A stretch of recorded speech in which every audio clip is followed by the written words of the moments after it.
तू चलो धियाना में करतर ड्यूटी पछुआ के हवा मोर बिगाड़ देता ब्यूटी घाम लागता ये डियर घाम लागता ये डियर घाम लागता गरमी सहत नइखे नरम नरम चाम गरमी सहत नइखे नरम हमर चाम चैत में बड़ा घाम लागता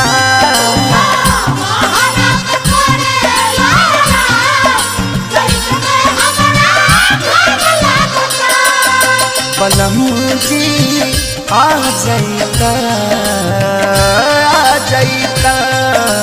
बलमू जी